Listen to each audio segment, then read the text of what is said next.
পাকা কাঁঠাল ভোগ করেছে? পাকা কাঁঠাল এই তো সামনে ভাদ্র মাস আসছে, তা সেই পাকা কাঁঠাল এই দার্শনিকের মহাজনের দৃষ্টান্ত। এক ইংরেজ সাহেব বাবা সেই পাকা কাঁঠালটিকে কিনেছে। কেন প্রথম থেকে একটু বলি তাহলে ভালো লাগবে। হ্যাঁ, ইংরেজ সাহেব তার বাঙালি চাকর। এইবারে সাহেবের বাড়ি তার কেউ নেই, দুইজন মানুষ, সাহেব আর বাঙালি চাকর। তা যাই হোক, দুর্ভাগ্যবশত বাঙালি চাকরটি পিতা মারা গেছে, তাই সে বাড়িতে গেছে। এইবার বাবুর গৃহে থাকে শুধু বাবু একাই। ইংরেজ সাহেব বড় বড় চুল, পাগড়ি বাঁধা পাঞ্জাব, এই বড় বড় দাড়ি।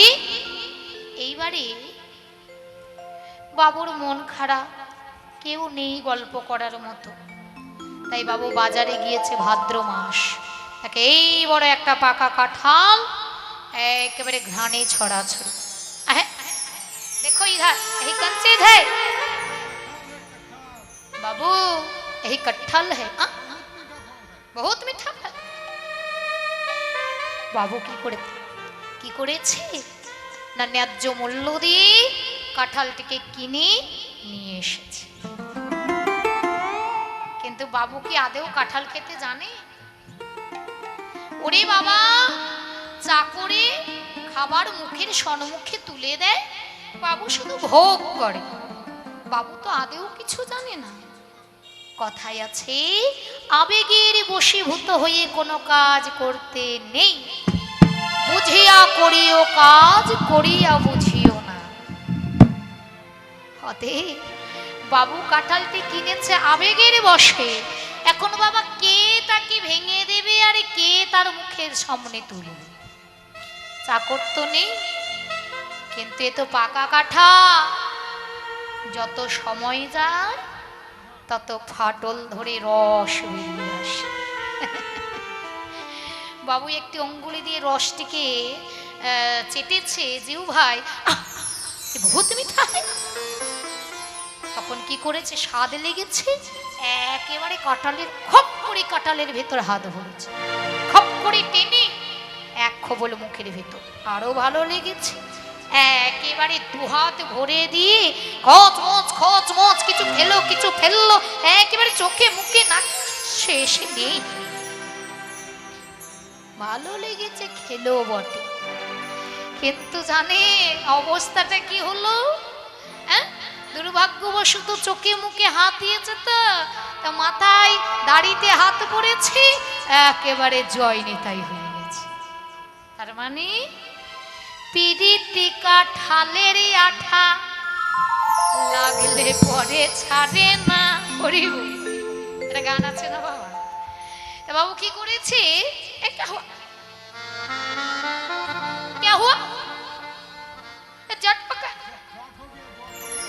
জট हो गया, মানসিক হয় আমার পিতা মাতা মানসিক করে নাই। বলছে আমার বাবা মা তো কোনোদিন মানুষ মানত মানতি করেনি, জট কোথা থেকে হলো বাচ্চা? আদেও তো জানে না যে কাঁঠালের আঠাতে তার এই পরিস্থিতি। বাবু কি করলেন, দাঁড়া বেটা দেখাচ্ছি মজা, এই বলে সেই মদনের দোকান থেকে মলয় চন্দন সাবান কিনে এনে ও একেবারে মাথায় ঘষে ঘষে ঘষে সাবান শেষ করে দিল। কিন্তু আঠা যত ঘষে তত আটে, পিরিতি কাঁঠালের আঠা লাগলে পরে ছাড়ে না। যত ঘষে তত হাঁটে, বেটা তাতেও গেলি না, তারা এতে হলো না, তাই কি হয়েছে? কই রে মদনা নাপিত, ওই মদনা নাপিতকে ডেকে এনে একেবারে ঘষ ঘষ ঘষ করে ওই নবদ্বীপের চৈতন্য গোসাই মানে নেড়া হয়ে গেল।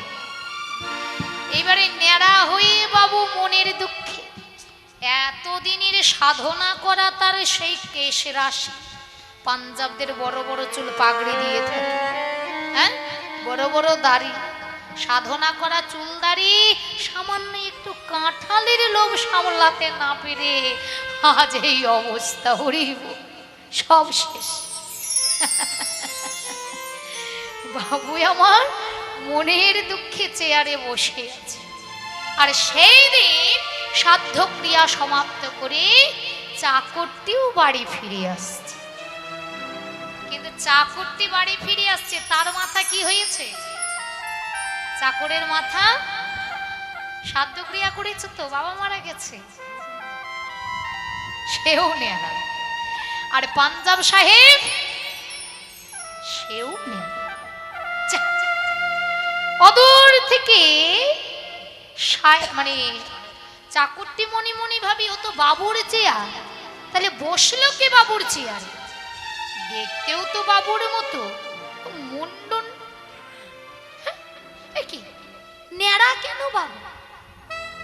এইবার বাবু মনে মনে ভাবছে ওই অদূরে, ওটা আমার চাকরের মতো লাগছে না, চাকর আবার নেড়া হলে কিভাবে?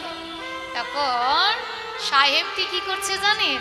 চেয়ারে বসে আছে, পাটাকে ঠিক এরকম করে দুলাচ্ছে, হ্যাঁ দুলাচ্ছে, আর চাকরটি তো হেঁটে আসছে, যত হেঁটে আসছে তত এগোচ্ছে। এইবারে বাবুটি ভালো করে দেখতে পাচ্ছে যে ওটা আমার চাকরি, কিন্তু নেড়া আমার মতো, সেও নেড়া আমিও নেড়া। বাবু তখন ওই পাটা নড়াচ্ছে চেয়ারে বসে আর বলে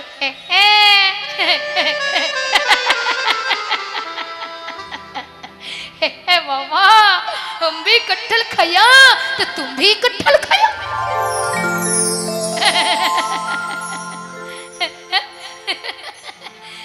हम भी कटहल खाया तो तुम भी कटहल खाया। গো বাবু বোঝাতে চাইছে যে আমি কাঁঠাল খেয়ে নেড়া হয়েছি, আমার মতো কি তুমিও কাঁঠাল খেয়ে নেড়া হয়েছে? বুঝি বুঝি।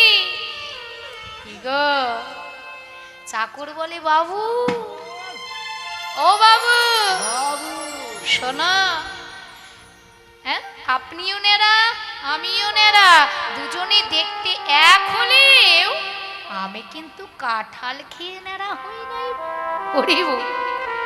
হ্যাঁ, একজন বৈষ্ণব, তিনিও সন্তান আদি স্ত্রী পুত্র পরিবার নিয়ে সংসার করছে, একজন অবৈষ্ণব মানে যারা ভজন সাধন মানে একদম কলিতে ডুবে আছে, তারাও সংসার করছে। দুজনাই কি সমান বাবা? সেও নেড়া আমিও নেড়া, সেও সংসারী আমিও সংসারী, কিন্তু তার ভেতরে দুটোই কি সমান? হ্যাঁ, কোনো দিন নয়, কোনো সময়ের জন্য নয়, কোনো কালের জন্য নয়। অতএব বাবু আপনি কাঁঠাল ভোগ করে নেড়া হতে পারেন, কিন্তু আমি কাঁঠাল ভোগ করে নেড়া হই না। তাছাড়া বাবু এই যে আপনারাই বলুন তো, পাকা কাঁঠাল ভোগ করতে গেলে কি কাউকে নেড়া হতে হয়? না না, হয় হয় না, কিন্তু যদি না জেনে ভোগ করা যায় তাহলে হতে হয়নি। তাই গৌর হরি বল হরি বল। ভজন সাধনের কথা বাবা, এসব কথা বলা যায় না যথা তথা, তাহলে ভোগ করতে জানতে হবে। অতএব কাঁঠাল খেলে কখনো তাকে নেড়া হতে হয় না, সংসার করতে গেলে তাকে কখনো মায়ার ঘানি মায়ার আঠায় ইষ্টে পুষ্টে জড়িত হতে হয় না, শুধু সংসারে কাঁঠালটাকে ভোগ করতে জানতে হবে। বাবু দেখুন, বাজার থেকে চাকরটি পুনরায় পাকা কাঁঠাল কিনে এনে ওই অঙ্গে সরিষার তেল লেপনে করে কাঁঠালের ভেতরে হাত ভরে রুয়া নামক ফলটিকে বের করে বিচিটা ফেলে, হ্যাঁ এইবারে ফলটা যখন বাবুর বদনে তুলে দিয়েছে, আহ কি কৃষ্ণ। তদ্রূপ এই যে আমরা সংসার কাঁঠালটাকে ভোগ করতে জানি না, যেমন কার কাঁঠাল তেমনই থাকবে। হরি বল, শুধু ভোগ করতে জানতে হবে। নিতাই গৌরী প্রেমানন্দে হরি বল। হরি হ্যাঁ, তাহলে বাবা একটা গান শোনেননি, যেমন বেনি তেমনি রবে চুল ভেজা হবে। তাই এই যে সংসার জগতে আমরা এসেছি, এই সংসার জগতে এসে সংসারে কাঁঠালটাকে আমরা ভোগ করতে জানি না বলে অবিরত মায়ার আঠাতে ইষ্টে পুষ্টে জড়িত হয়ে ওই আমরা ডুবে পড়ে মরছি। বাচ্চারা সন্ধানই জানি না, হ্যাঁ, জানি না, জানি না কেন? ওই যে জানাবে কে? ওই যে বাঙালির বাবুর বাড়ির বাঙালি যে চাকরটা আছে, তার মানে আমাদের পরম দয়াল শ্রী গুরুচরণ আশ্রয় করতে হবে। আর ওই গুরুর ঘরে যদি আমরা সময় মতো যাই কি বাবা, ওই অঙ্গে মানে হস্তে একেবারে সুন্দরভাবে সরিষার তেল লেপন করে যদি কাঁঠালটাকে আমরা একেবারে ঘেটে দিই, কাঁঠা লাগবে। তদ্রূপ যদি আমরা সংসারে জগতে পা রাখার আগে, কামিনী কাঞ্চন ভোগ করার আগে যদি একেবারে পরমে দয়াল শ্রী গুরুচরণী আশ্রয় করে থাকি, গুরুদেবী আমাদের যে উপদেশ দিবে, সেই উপদেশ যদি আমরা অক্ষরে অক্ষরে পালন করে থাকি, তাহলে যতই আমরা সংসারে কাঁঠাল ভোগে করি না কেন, মায়া আঠা তো আমাদের শরীরে লাগবে না। তাই তোমরা গুরুচরণ আশ্রয় করো।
করিয়া ভজে তারে কৃষ্ণ নাহি যে আর জীব সবে মরিয়া